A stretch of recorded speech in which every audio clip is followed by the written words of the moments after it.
Cleveland Guardians made a historic midseason turnaround, swiping the AL Central crown from the Detroit Tigers to then lose to those Tigers in the wild card.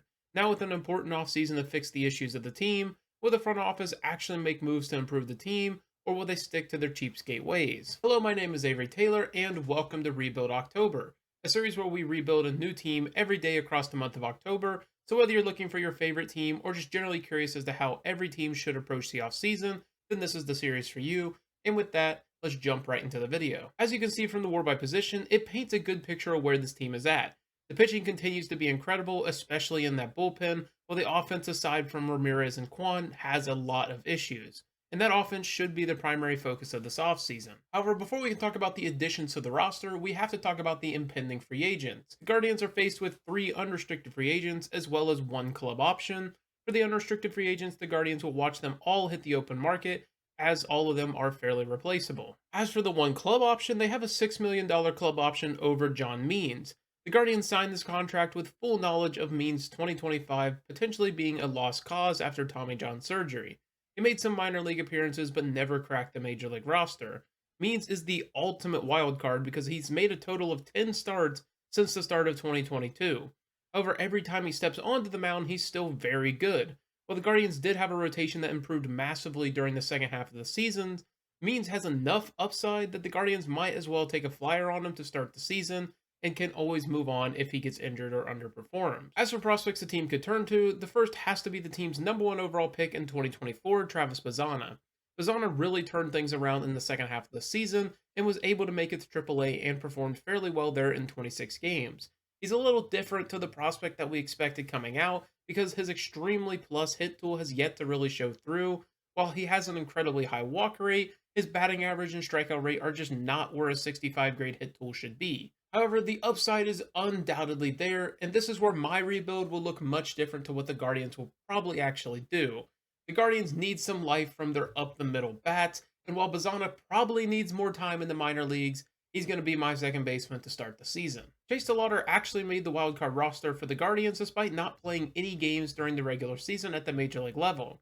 DeLauter is one of those cases where he's as talented as they come, but struggles to actually make it onto the field. Since the start of the 2023 season, DeLauter has only played in 138 games, so with roughly 1 full season of play across the last 3 years, Chase has an 888 OPS with 20 homers across that time. He is quick enough to play in center, but can play all 3 outfield spots, and if he can get some confidence in his health, he can also swipe a few bags.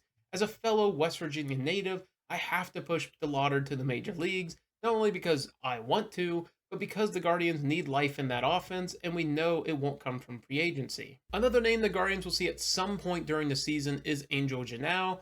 Angel is a shortstop prospect with a hit-overpowered type bat. He's a plus infielder, and that combined with his hit tool should carry him to the majors relatively quickly. However, it just won't be at the start of the season. It's a similar story for Cooper Ingle, a catching prospect that reached AAA last season. There is definitely a case for Ingle to make the major league roster out the gate as a backup catcher. However, with the bat over field type profile, I need to see more from him at the AAA level than what he showed in a small sample last year. A prospect further down the system that will make the major league roster is Parker Messick, who had an incredible debut run with the Guardians last season. In 7 starts, he had a 2.72 ERA with a great strikeout to walk rate and was a large part of the rotation's turnaround late last year. Messick absolutely deserves a spot on this 2026 roster, and it'll be in the starting rotation. Another name that will grace the 2026 roster is Khalil Watson. Watson, aside from his hit tool, has a great set of tools. He has some good pop, some good speed, a good arm, and fields the outfield at a solid level. He'll make the 2026 roster as a 4th outfielder to provide a jolt to this uninspiring unit. For other players returning to the roster, it'll be Bo Naylor behind the dish, Kyle Manzardo at first, Gabriel Arias at shortstop, Jose Ramirez at third base, Stephen Kwan back in left field despite the trade rumors, George Valera platooning in right field versus righties, and CJ Kayfus platooning versus righties at DH. On the bench, the team will welcome back David Fry as a pseudo backup catcher / platoon versus lefties as a DH. Hopefully he can bounce back now that he's returned fully from Tommy John surgery and his face surgery. And then Daniel Schneemann will occupy the extra infield spot. That leaves 1 spot of the positional players left to fill, and for that the team will turn to free agency. And that's where Cleveland will grab Austin Hayes, the platoon versus left-handed pitching in right field.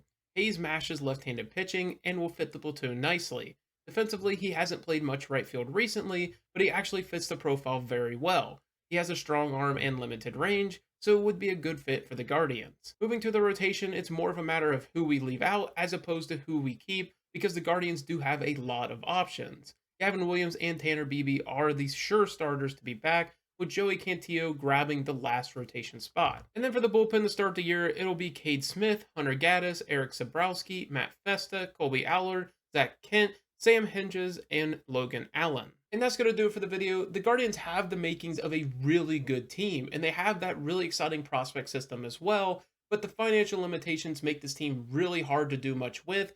Promoting those prospects straight to the major leagues probably isn't the most realistic, but this offense needs a jump somewhere.